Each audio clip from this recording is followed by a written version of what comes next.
সময়ের জনপ্রিয় চিত্রনায়ক বাপ্পি চৌধুরীর ফেসবুক পাসওয়ার্ড দখল করে নিয়েছেন মডেল অভিনেত্রী পিয়া বিপাশা।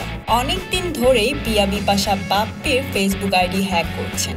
হ্যাকার পিয়া বিপাশার কবলে পড়েছেন বাপ্পি, তবে বাস্তবে নয়, সিনেমার গল্পে এমন দৃশ্য দেখা যাবে। তাজুল ইসলাম পরিচালিত পাসওয়ার্ড শিরোনামের সিনেমায় জুটি বেঁধে অভিনয় করবেন বাপ্পি এবং পিয়া বিপাশা।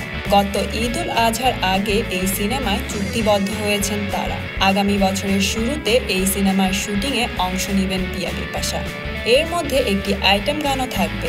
একটি গানের রেকর্ডিংও সম্পন্ন হয়ে গেছে। বাকি গানগুলো খুব শীঘ্রই রেকর্ডিং হবে বলে নির্মাতা সূত্রে জানা যায়। এই প্রসঙ্গে পিয়া বিপাশা বলেন, অনেকদিন আগে পাসওয়ার্ড সিনেমায় চুক্তিবদ্ধ হয়েছি। আগামী বছরের শুরুতে এই সিনেমায় শুটিং শুরু হওয়ার কথা রয়েছে। আশা করছি কাজটি ভালোই হবে। তো বন্ধুরা, আপনাদের কি মনে হয় কেমন হবে ছবিটি? কমেন্ট করে জানিয়ে দিন। আর হ্যাঁ, লাইক, শেয়ার এবং সাবস্ক্রাইব করতে ভুলবেন না।